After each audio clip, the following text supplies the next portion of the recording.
Hello, everyone. I hope you're all doing all right. So today is April 5th. It is Akira Toriyama's birthday. Actually, recorded a little bit of this.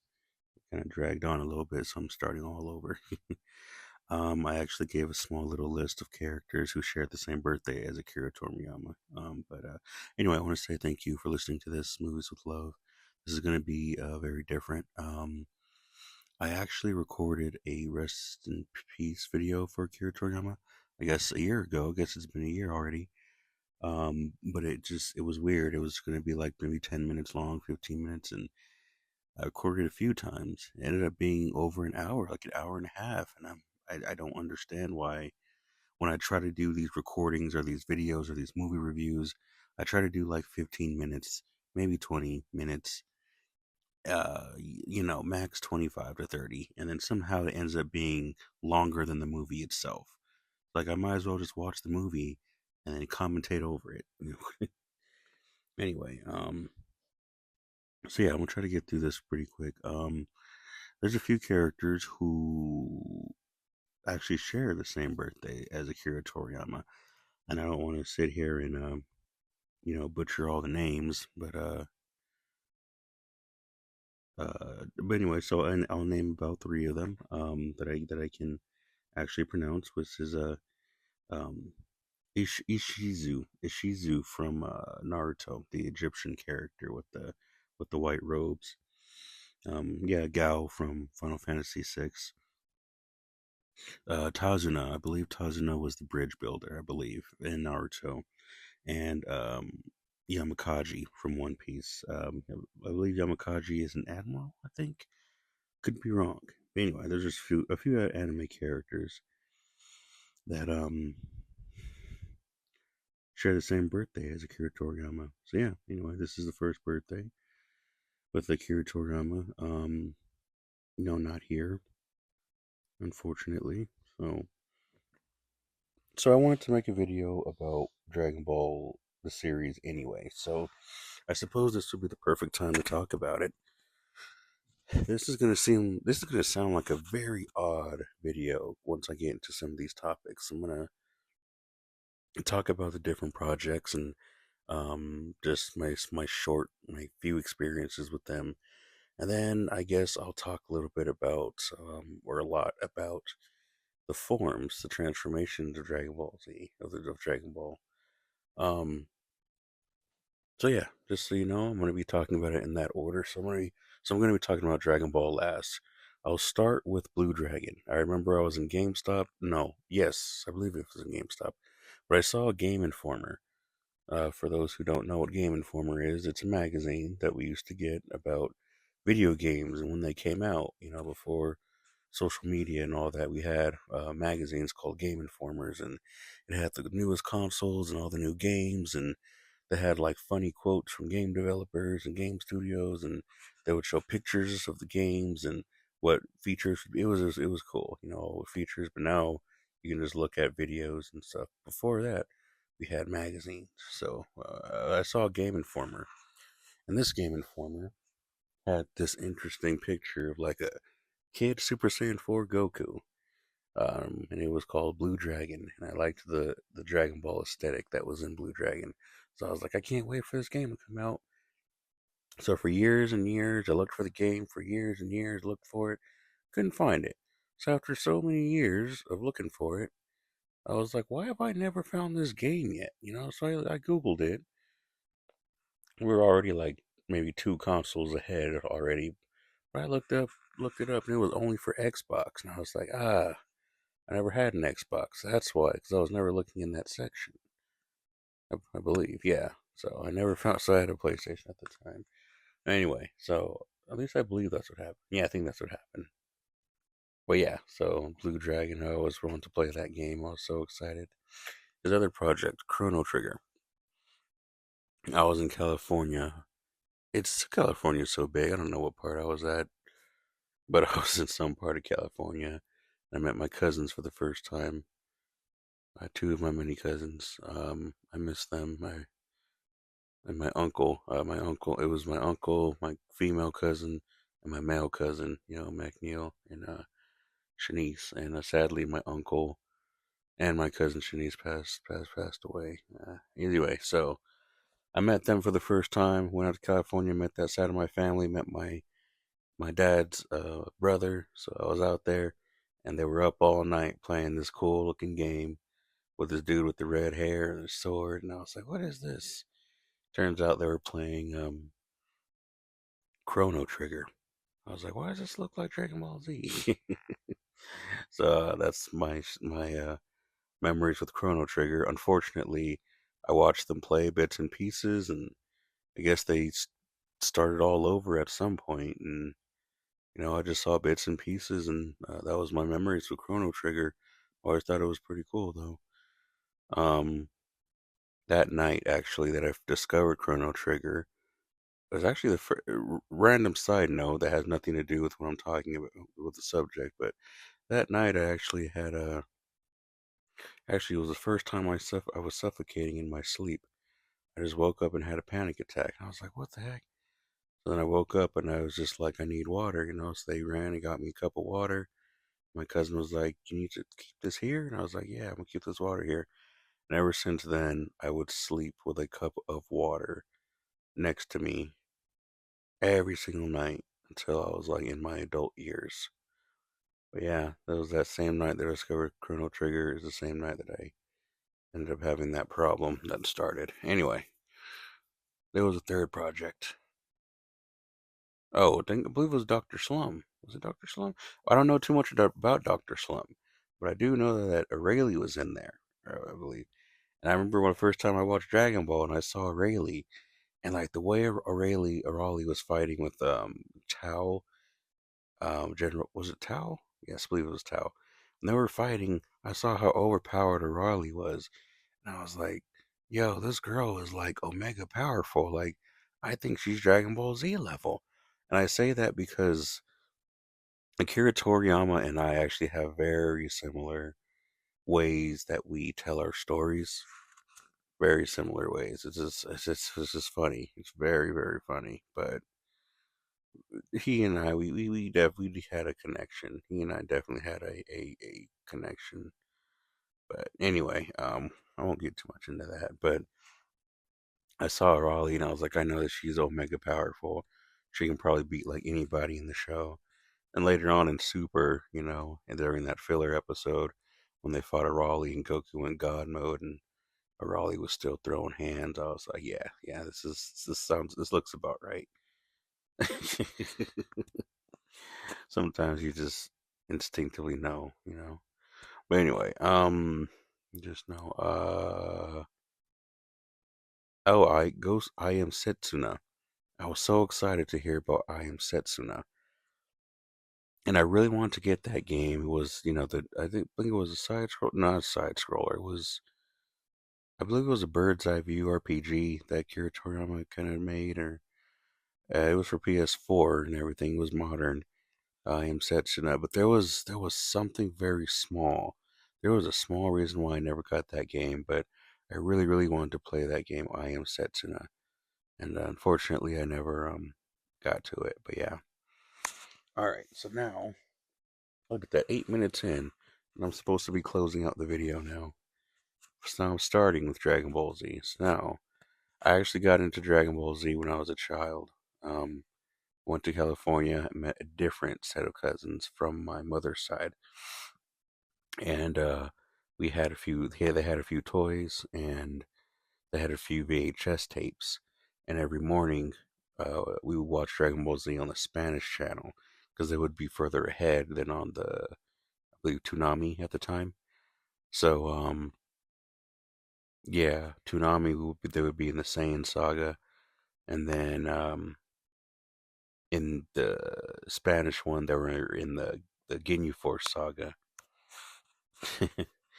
So when I got exposed to Dragon Ball Z, the very, very first episode, I remember this, was when Vegeta and Gohan were fighting, and like Vegeta's like was messed up. He was all beat up and everything, and I was just like, "Yo, what happened? Why is one of his eyes closed?" My cousin was like, "Oh, he lost it. It flew off somewhere when they were fighting." I was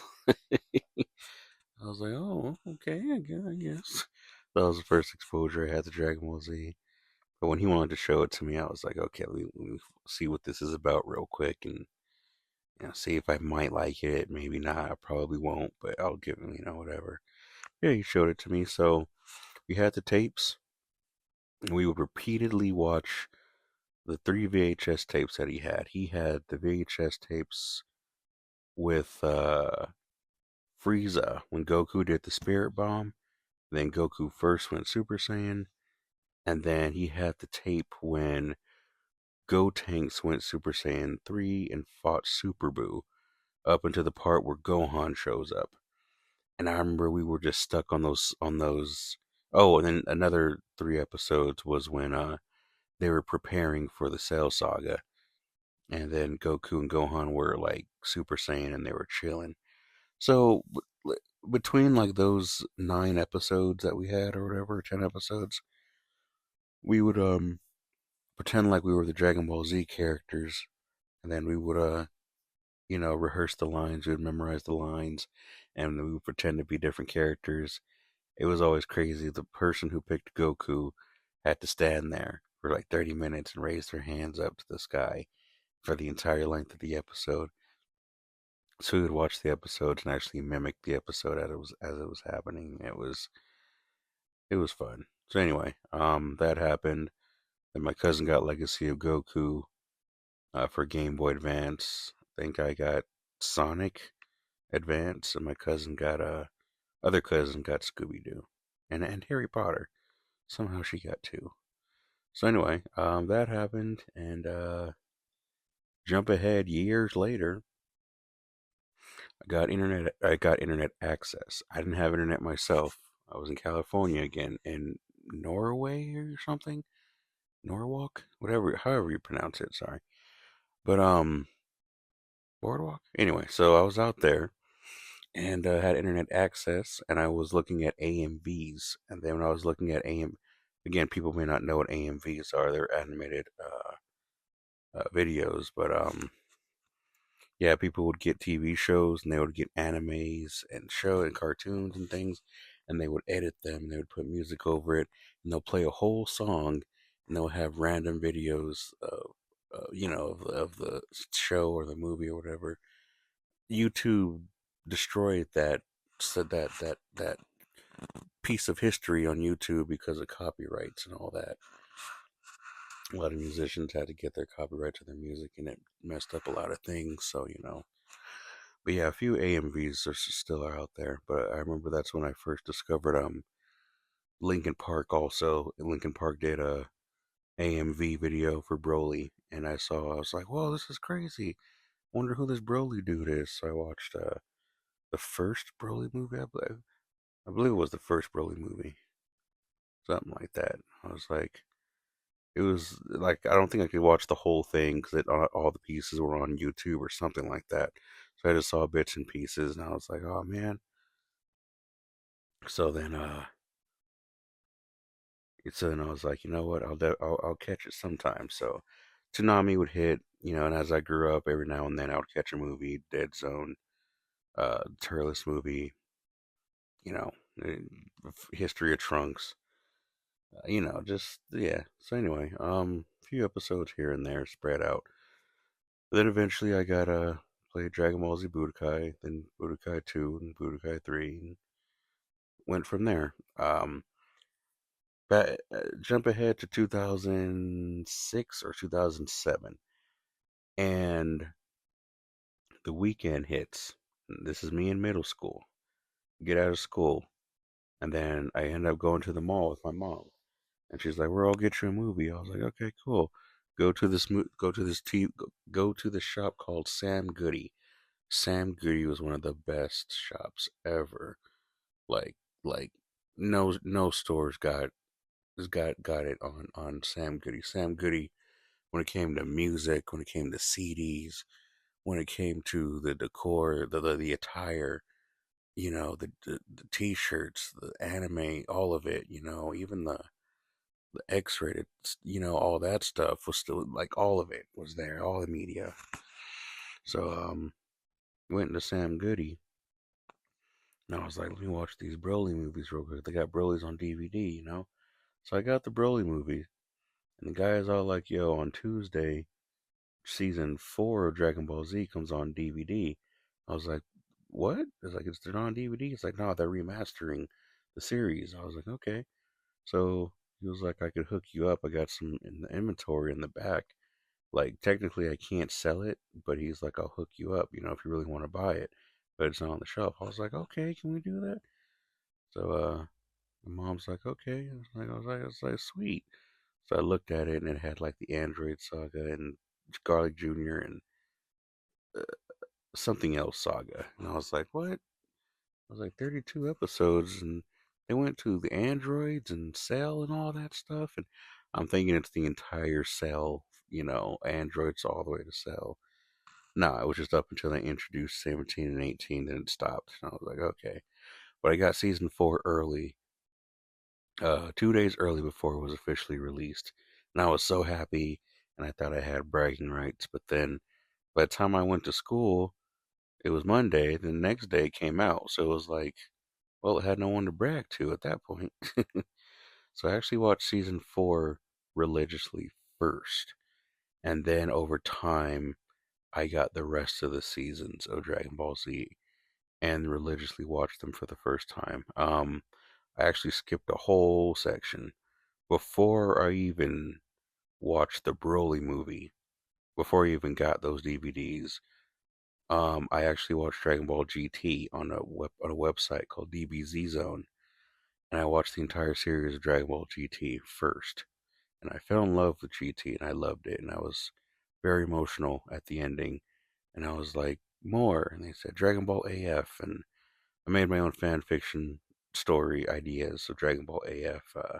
That's a whole nother story, a whole nother topic. So Dragon Ball GT was first, and then I got the Broly movie. Then I got season 4. Then I got the whole series of Dragon Ball Z. Then I got the movies. Then I got, I believe I got the GT DVDs, and then I watched Dragon Ball last. Dragon Ball, I actually discovered Amazon for the first time, and I happened to discover it when my parents were out of town, and I had like a whole couple of days, whole week to myself, and I ended up ordering off Amazon for the first time. Then I got Dragon Ball. That was like one of the first things I ever ordered off Amazon. So Dragon Ball came in, and I was able to watch it for the first time. Watched it religiously, and I actually liked Dragon Ball more than Dragon Ball Z. I was like, oh, I think this is my favorite one. I love Dragon Ball. But yeah, watched it, loved it. Look at me, already 20 minutes in. So I watched Dragon Ball and then I loved it. It was weird, strange going backwards from GT to Z to Dragon Ball. Um, yeah, and I watched some episodes with my mom and everything, but certain episodes they would share, Mr. Satan's name, and there were times when they would just chant over and over again, and yeah, coming from a religious household, that wasn't very good. But it was all right. We got through it. Yeah, I fell in love with the games. I remember when I got Tenkaichi 1 for the first time, and I had all these movie characters, and that was my first introduction to like BoJack and Janemba and everyone. It was through Budokai, Tenkaichi. I thought some of these characters were made up at first. I was like, where do they get all these characters? um, my favorite game is Dragon Ball Z Budokai 3. And yeah, never beat Sagas because Cell just bodied me all day, and I was like, okay. Um, jump ahead to Dragon Ball Super, I guess. Oh, okay, I guess okay, Dragon Ball Evolution. Watched Dragon Ball Evolution back when I had Comcast, I believe, or something like that, or Dish, DirecTV, and they would random movies would play, and I caught Dragon Ball Evolution on TV once. Finally, always wanted to watch that movie since like 2007, 2008. So I finally watched it, and I was like, okay, it was all right. It was like it didn't suck, but it was like it was a Dragon Ball thing. So on a blind's eye, I was like, well, they can only go uphill from here.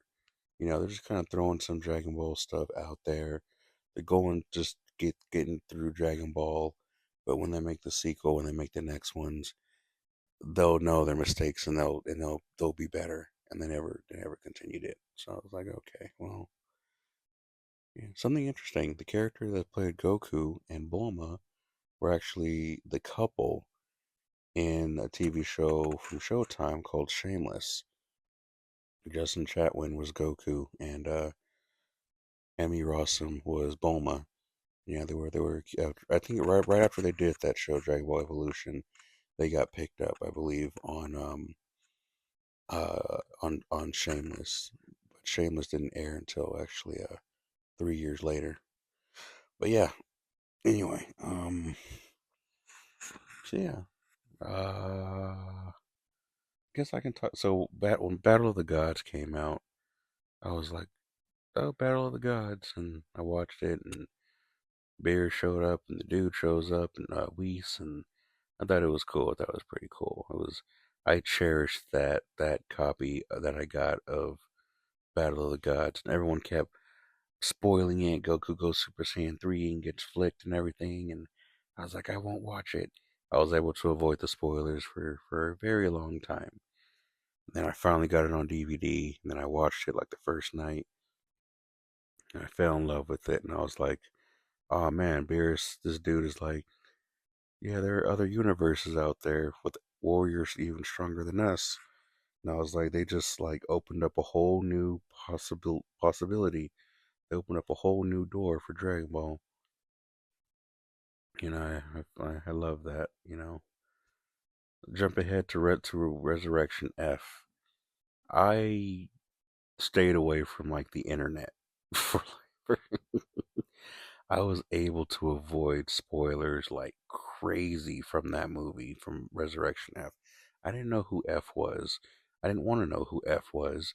There was a possibility that it was Frieza, but I was like, nah, I'm just gonna mentally block that. So I avoided the spoilers, and then the DVD comes out and it shows Frieza, and I was like, okay, I gotta see how this turns out. Watched it that same night. That was a phenomenal piece of media. Like out of all the Dragon Ball that I've watched, that Resurrection F was like the top for me. Apparently, a lot of people thought it was okay. A lot of people said Resurrection F was an all right movie. But it's weird because usually when I think something's good, most people think it's all right or it gets mediocre reviews or bad reviews. But I don't know. That's just with almost everything that I like. I have no idea why. So I watched Resurrection F, and I loved the character development and the growth, and I loved all that. I loved all of it. And then when Goku went Super Saiyan Blue, I wasn't expecting that. And then when Vegeta went Super Saiyan, I was like, I thought Vegeta was way behind. And then when he transformed and went Super Saiyan, I was like, yo. I was so glad that I avoided the spoilers because when I saw that transformation Vegeta did, I was like, the reason why I love Dragon Ball Z, the unpredictable situations and the dire situations and all that, I would not have enjoyed that movie as much as I did if I knew all the spoilers.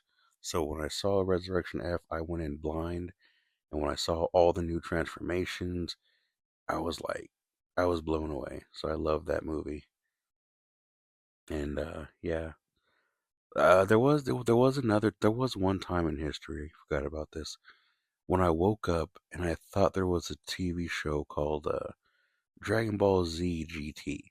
Apparently, I looked at the little TV guide wrong, but I thought there was a show called Dragon Ball Z GT.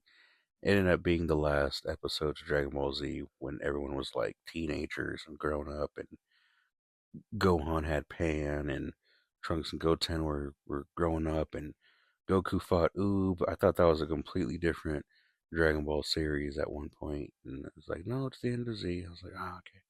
Just randomly throwing that out there because I'm kind of pressed for time right now. So yeah, loved Resurrection F, and cool. Dragon Ball Super came out. I feel like I can finally kind of talk about this now. When Dragon Ball Super came out, I didn't really watch it because the first two seasons or three seasons at the time, I believe, were just recaps of Resurrection F and Battle of the Gods.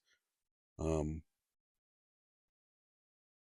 a lot of people were upset. They're like, "Why would they do that?" It's like because Dragon Ball Super is in the Super universe, whereas Resurrection F is in the Dragon Ball Z universe.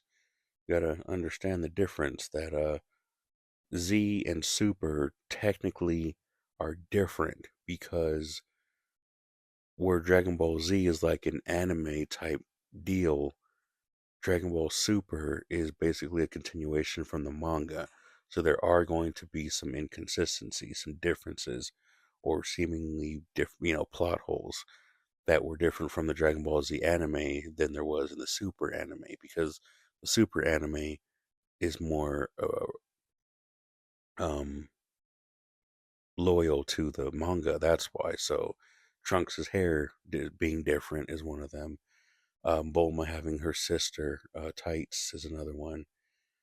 Certain names, the nameless Namekian that's in Daima, that was in the manga of the mentioning of that Namekian. I don't believe they were in the anime.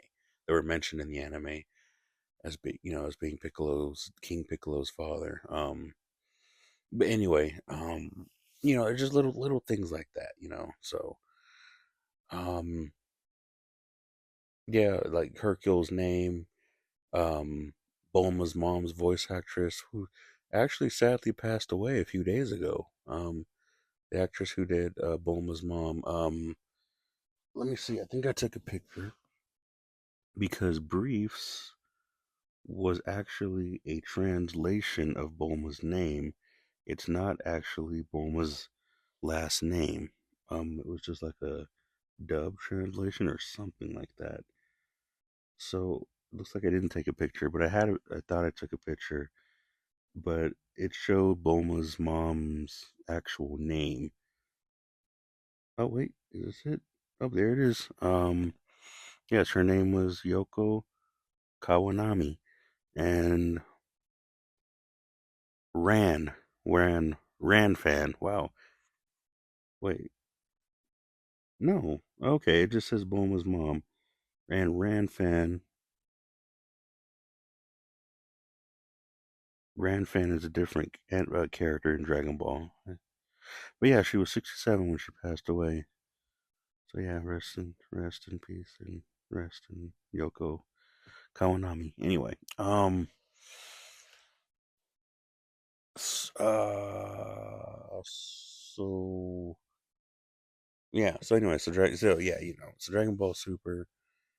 Most of the stuff that happens in Dragon Ball Super, um, it was spoiled anyway. I just go on YouTube and there's a thumbnail that says this happened in Dragon Ball, and I didn't even have to watch it at this point.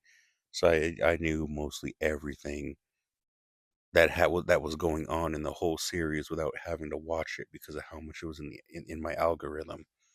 And the dude who talked about it a lot, he did anime news, so I would look at his channel, and then he would talk about Dragon Ball on his channel. So watching his stuff would actually bring more Dragon Ball stuff, and then yeah, yeah, soundtracks and yeah. Anyway, so when it got to the tournament and they talked about Android 17, I jumped for joy. Android 17 has always been my favorite Dragon Ball Z. I loved everything about him. I loved the thumbnail that he had in thumbnail, whatever you want to call it, warrior card, whatever, in Dragon Ball Z Budokai. Whenever it would show this character versus this character, I loved the design for Android 17. I loved the voice. I loved just how he dressed, all of it. So when they brought him back in Dragon Ball GT, I was through the roof. And when he returned Super 17, I was like, I wanted to cry because there were times when I feel like I'm so different from everybody and I'm so different from just the world that the things that I like, the things that I pay attention to, that I look at are just seen as just, man, it's just there. And we're just going to leave it alone. And so when I liked Android 17, that's the most random character. Who cares about that dude? He was just, who cares about him, you know?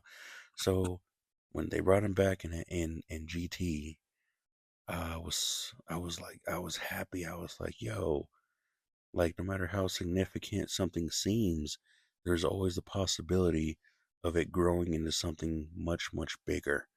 And I really, really, and I learned that when I watched Android 17 come back in GT, and it actually to this day changed my life. It changed what I know is possible in the world. You know, I never thought Android 17 would have that kind of attention, and he did.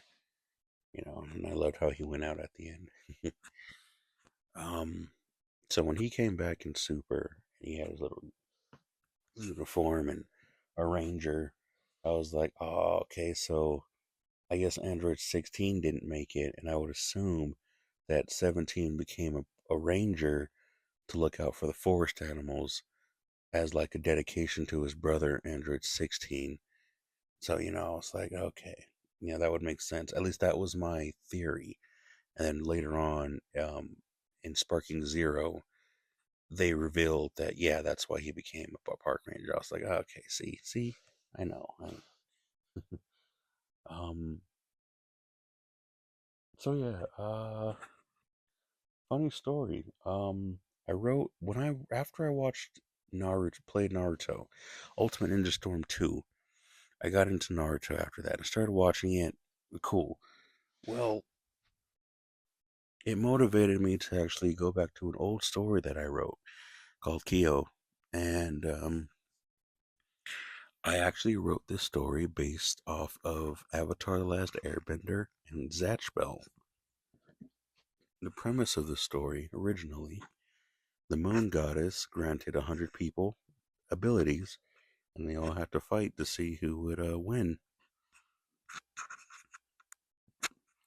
Um, so this first chapter has been rewritten so many times throughout the years, throughout the decade.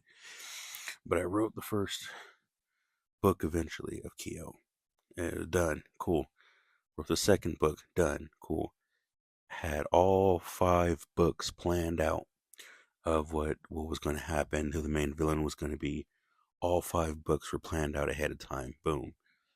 So all I have to do is write them. I'm like, cool, got the outline, just gotta do it. So I finished my first book, finished my second book, finished my third book, and I was starting my fourth. Uh, I believe I was starting my fourth, yeah. And something very interesting happened. I saw a news article. I saw an article, and this article talked about the news story arc of Dragon Ball Super, and it was Goku Black. So I was like, no, no, I don't like that because a few days ago I was having visions about this giant black monster, this giant black creature that destroyed the future, and I was seeing the future being destroyed by this thing, and you know, going through cities, ravaging through these cities and everything, and it was this giant monster, and then someone tried to fight the monster and it like turned back into its human form, and it was the main character of my story that was evil, that was possessed by a dark primordial god. And when I had visions of that, I was like, oh snap, that wasn't my original plan for my fourth book, but that was like the visions that I was having. That's what I was like, okay, I got to see what this is about. So I started writing so then I started writing the fourth book about the main character being possessed by a dark god and destroying the future, then having someone from the past or from the future come back to the past to kill the main character in order to stop him from becoming the monster that destroyed the future. So when I looked a few days after I started this story, I looked at this article and saw that that was the main premise for sort of the main premise for the new season of Dragon Ball Super. I was like, no, they can't. No, there's no way. That's too much of a coincidence. That's too close. So I went back and I looked at the first season of Dragon Ball Super, and it was what it was. It's its own original thing. I was like, okay, cool. But then I looked at the second story arc of Dragon Ball Super, and it was about Frieza who came back from hell, and the main character had to fight this villain that came back from hell, and the two of them had to basically use God power to fight, and yeah, main character had to fight the villain that was resurrected from hell. And it was weird because when I saw that was the main premise of the second story arc of Dragon Ball Super, I realized that was actually what happened in my story. And they even fought on the cliffside. They even fought in the ocean. And I was like, that can't be a coincidence that, like, story wise and visually, both of these stories were the same. So then I looked at the third season of Dragon Ball Super and they were having a tournament. And I looked at the third book that I wrote, and my third book was in a tournament.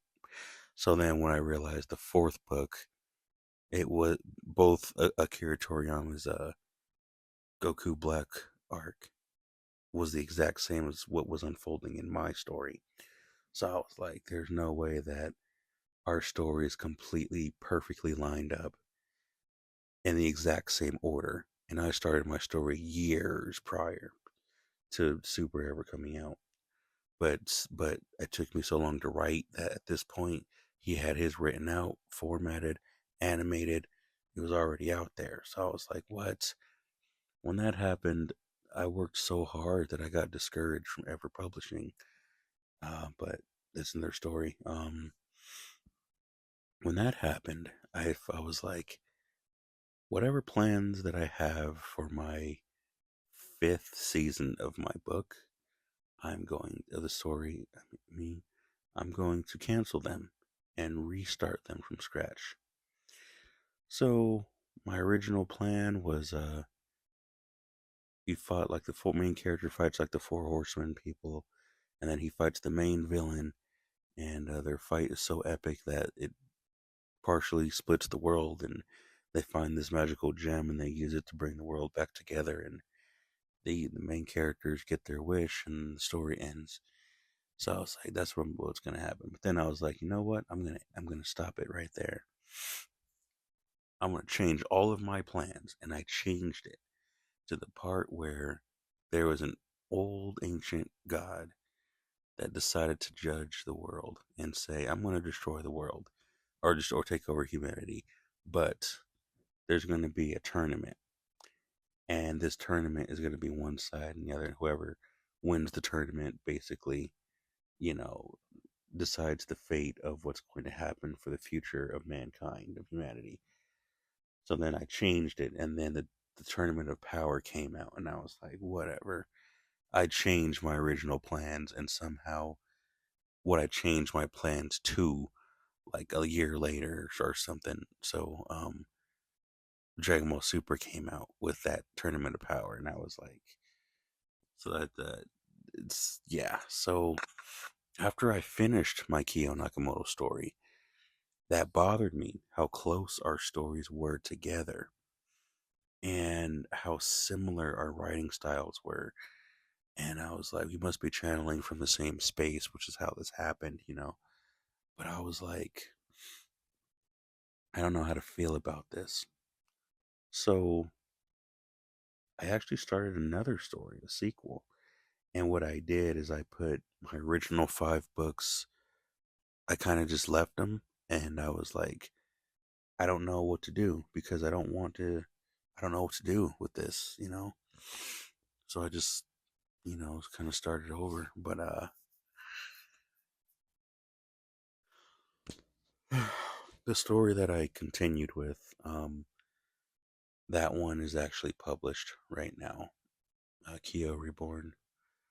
It's published right now, accessible and buyable in any platform of any book online, just not Amazon, but every other website, Kubo, Barnes and Noble. Um, so yeah, okay. So let me see what other memories. My favorite Dragon Ball Z saga is the Garlic Junior saga. I'm throwing that out there. All right, it's 40 minutes in. So much for my 10-minute video, huh? Okay, so I guess the last thing I'll say,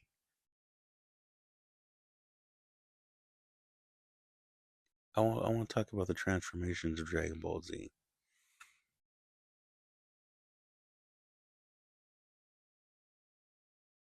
So yeah, um, Super Saiyan.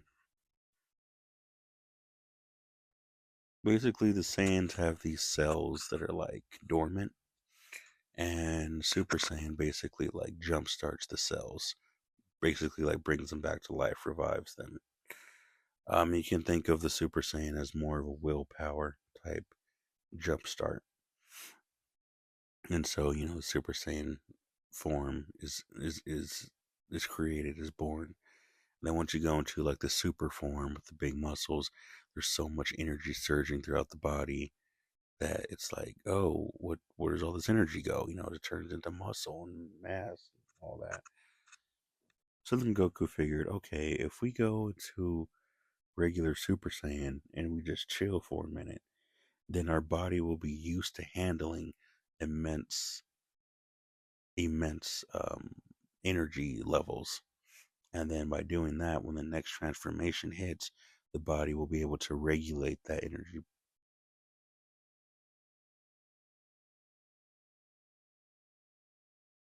That energy would regulate itself properly, and then that would create Super Saiyan 2, Ascended Saiyan. Um, when we get into Super Saiyan 3, who knows how that happened. But yeah, then we get into Super Saiyan 4. Now,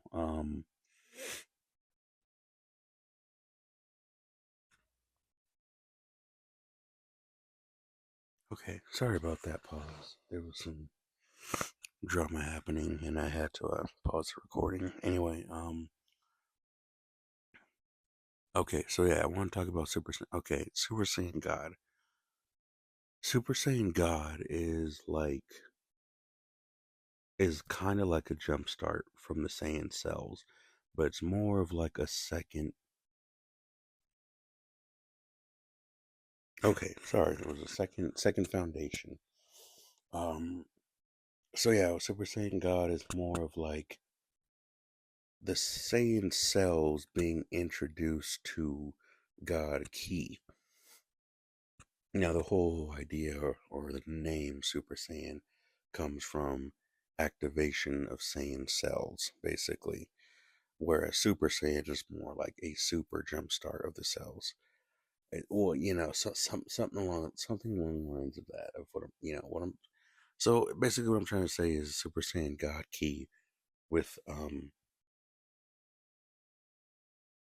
with anyway. Okay, sorry. So Super Saiyan God with the red hair. So God Ki mixed with Saiyan cells creates the red hair Super Saiyan God, which basically creates a second foundation ability.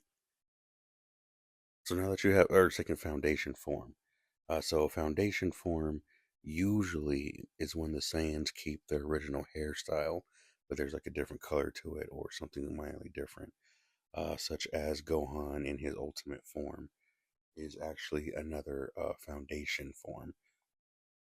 If Gohan actually learned how to meditate his ultimate form with Super Saiyan, he actually could have went Super Saiyan Ultimate, which would have actually doubled his ultimate form. But he never really did that in the series. But Gohan's ultimate form was actually just a base for another higher state of power that could have been reached. I think Akira Toriyama didn't know that, but it was like we're at the end of the show, and there's no room for Gohan to explore this new power or this new form, and he'll have it in the future if he ever needs it. Things like that.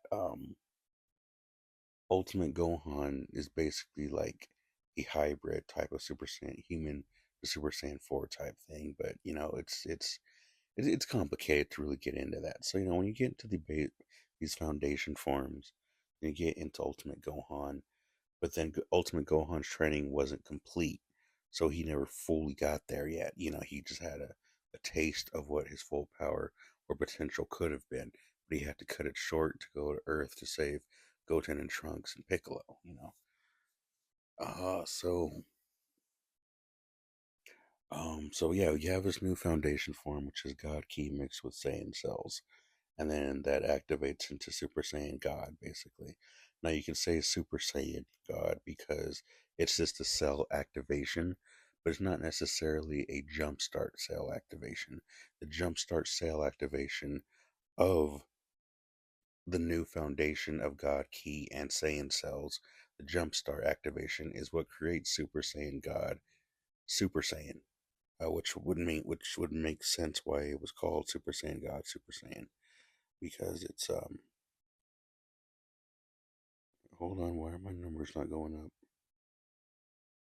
There it is. Okay, it's still recording. So that would make sense why the name was called Super Saiyan God, Super Saiyan, because Super Saiyan God was an activation into Super Saiyan God, but Super Saiyan, the second Super Saiyan added, was the jump start of the cells, whereas the red is just the activation, but the blue was the jump start of the activation. Hopefully that makes sense. So anyway, that's when you get Super Saiyan Blue, and you get more into the ether type energy. The ether energy is basically it's not right where physical and God energies meet. It's like right below. The ether energy is more of the energy that's like speaking into the universe type thing. um, or like when like you have a Bible that said, uh, God said, "Let there be light," or the universe was spoken into existence.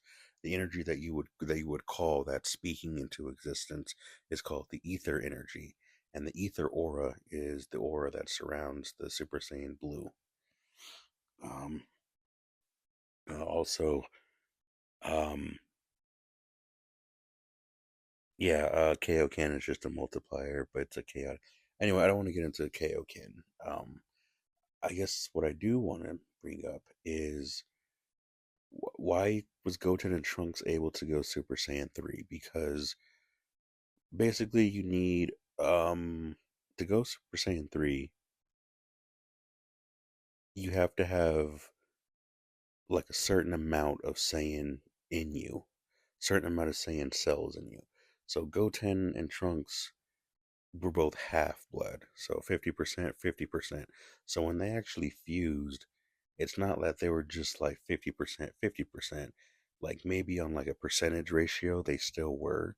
But as for like fusion cell type energy, type equations, they were actually 100 human, 100 Saiyan.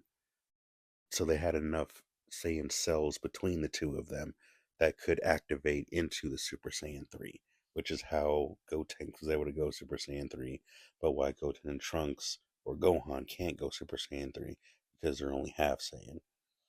Um, yeah. What else can I don't can't get into Beast Gohan right now. I guess the last thing I can say about these transformations is how was Broly able to keep up with Gogeta and everybody else in the Broly movie? So Broly was able to keep up. Oh, and I have to talk about Super Saiyan 4. So a lot of people are wondering who would win between Super Saiyan 4 Goku and like Super Saiyan God Goku and everything. Well, if you actually do your deep research on the creation of Super Saiyan 4, Super Saiyan 4 Goku basically just wins automatically. It was stated that when Super Saiyan 4 was made, that the foundation of Super Saiyan 4 was whatever the highest potential is within the Saiyan, whatever undiscovered form or whatever undiscovered power the Saiyans had as a whole, what they were capable of, what they could possibly reach, whatever feat they could possibly reach, Super Saiyan 4 would actually reach into that power and fully embody it. Which means if there were other forms of Super Saiyan that weren't achieved by the Saiyans, Super Saiyan 4 would automatically tap into all of those powers and embody all of it. So Super Saiyan 4 was the highest potential that any Saiyan could possibly have reached. So you get there, but then when you get into what about Ultra Instinct? Well, when Goku fought Ice, I believe it was Ice Shinron clawed out Goku's eyes, and Goku was actually unable to see. So then Ice tried to beat Goku, and Goku was still like, "Nope, can't hit me." Ice was like, "What?" And Goku was still, wearing him out, just piecing him up. So Ice was getting beat up, and Ice was like, "I cut your eyes out. How could you fight me?" And Goku was like,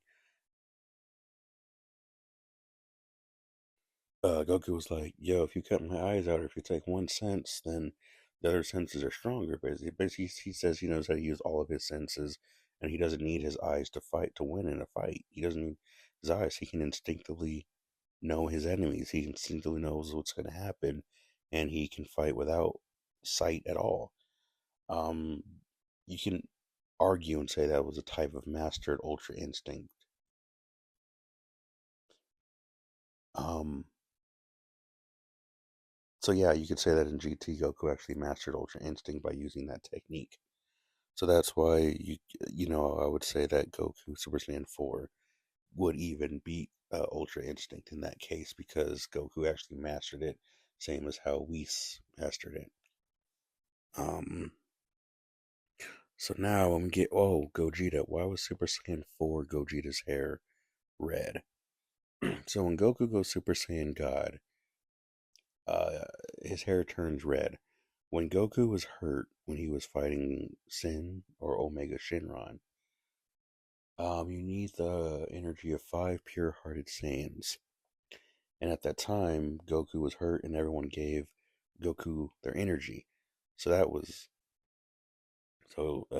Pan, Goten, Trunks, Gohan, and Trunks, Goten, Gohan, Pan, which was the 4 pure-hearted Saiyans right there. Now, when Goku and Vegeta fused, they basically made up the fifth Saiyan energy that was borrowed, and Goku and Vegeta looped their energies together to create a fifth, like a surrogate fifth energy. Also, Oob had God energy from when he refused with Majin Buu and became Majub. So when Majub also gave Super Saiyan 4 Goku his energy to fight Sen Shenron, he had God Ki. So right there, you had Goku's Saiyan energy, Vegeta's, Goten, Trunks, Pan, Gohan, and Majub's God energy.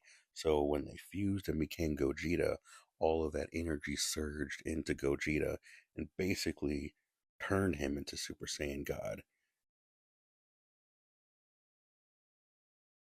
which would make sense. Anyway, so that's basically how that happened. That's why Gogeta's hair was more of a was more of a red than than black like what Goku and Vegeta's were. Now, finally, last thing I'll say: how was Broly able to keep up with Goku and everybody so fast? Broly had his tail removed, so Broly couldn't access the power that the tail grants Saiyans. So when Broly was fighting, he got so angry that he tapped into the primal part of who he was. When he tapped into that primal part of who he was, then he accessed the power of the great ape. When he accessed the power of the great ape, he didn't have the tail to actually ensue the transformation. So that meant Broly was in a limbo state between the two. So because Broly was stuck in a limbo state of, the Ozaru form and his Saiyan form, and he was able to like really keep up with everybody, you know. And then when Frieza was like, he can't go Super Saiyan yet, can he? And uh, Paragus was like, no, he can't go Super Saiyan. So then Frieza did his thing, and then when Broly went Super Saiyan, um, Broly was so when Broly accessed the power of the Great Ape, and he was fighting, Broly didn't know how to transform yet. So Broly was in a limbo state to where he was like in between the potential of what Super Saiyan 4 transformation would be, as in how it expresses itself as the Azaru transformation and how it expresses itself as Super Saiyan 4 transformation. So because Broly didn't have his tail, he couldn't do one or the other. So he was in between both of them. So that's what made him just Omega powerful. So when he got there to that state and he was fighting and he was able to keep up with them because he was basically, Super Saiyan 4 level at that point. He was like a hybrid Super Saiyan 4. You can see how his eyes changed to like the more yellow, after a while. So that was Goku. So Broly was basically there. And because you have to go into Super Saiyan into Ozaru and then control your power and then you become Super Saiyan 4.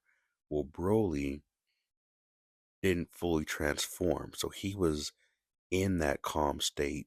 He was in that tame state through his rage. I know it's a weird thing to say, but he was.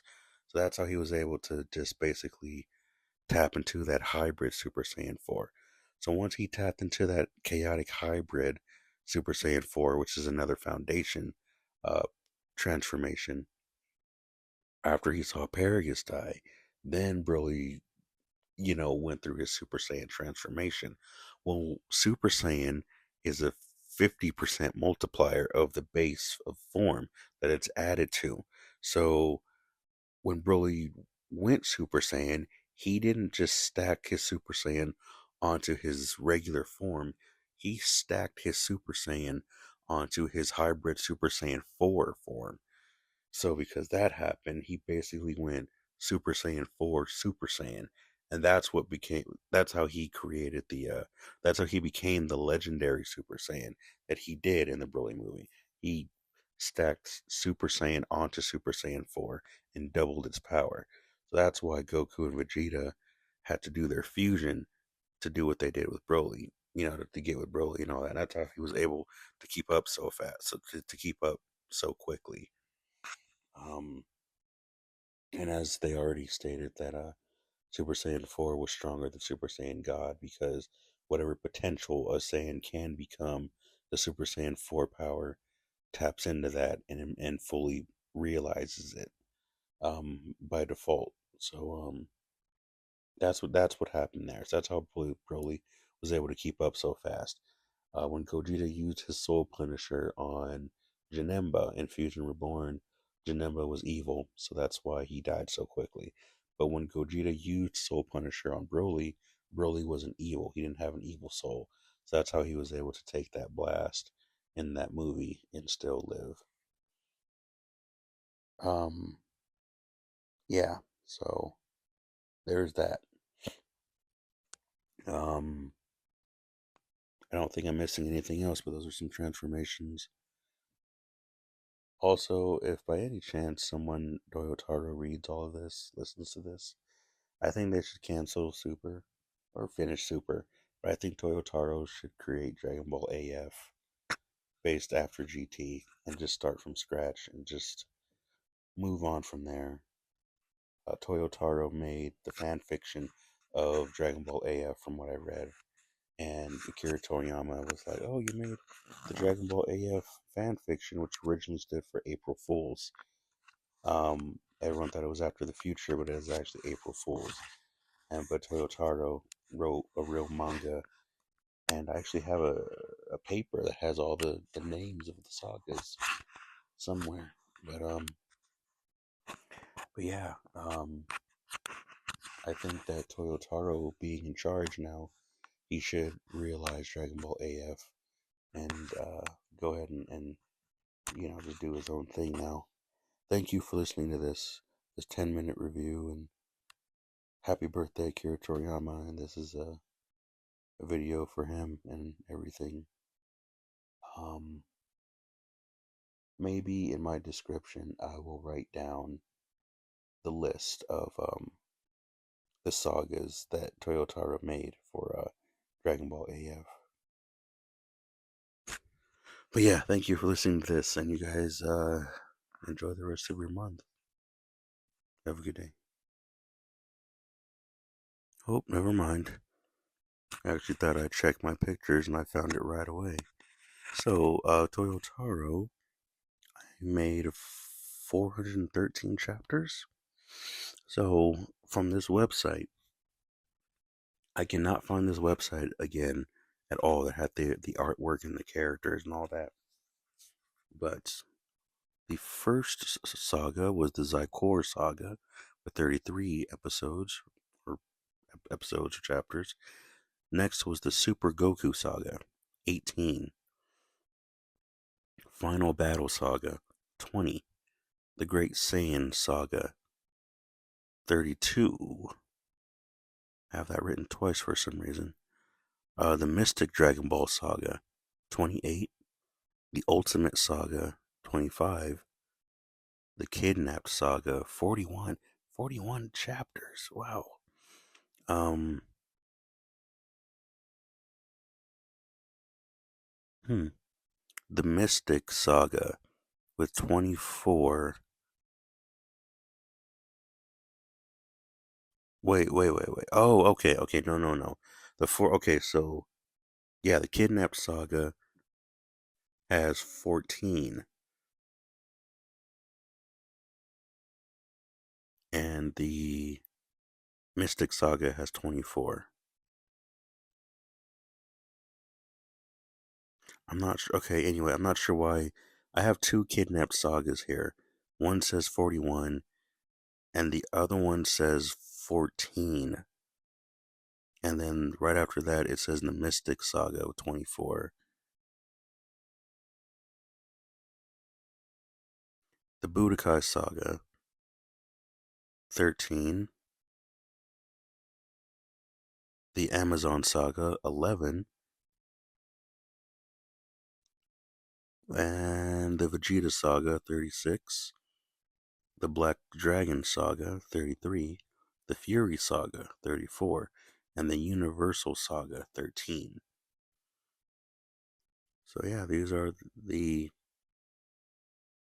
sagas that were in Dragon Ball AF. 413 chapters total. But yeah, anyways, there it is. I'll say it one more time. Zycor Saga, 33. Super Goku Saga, 18. Final Battle Saga, 20. Great Saiyan Saga, 32. Mystic Dragon Ball Saga, 28. Ultimate Saga, 25. Kidnapped Saga, 41. Another Kidnapped Saga, 14. Mystic Saga, 24. Budokai Saga, 13. Amazon Saga, 11. Vegeta Saga, 36. Black Dragon Saga, 33. Fury Saga, 34. And Universal Saga, 13. Awesome. All right, you guys have a wonderful time. Happy birthday.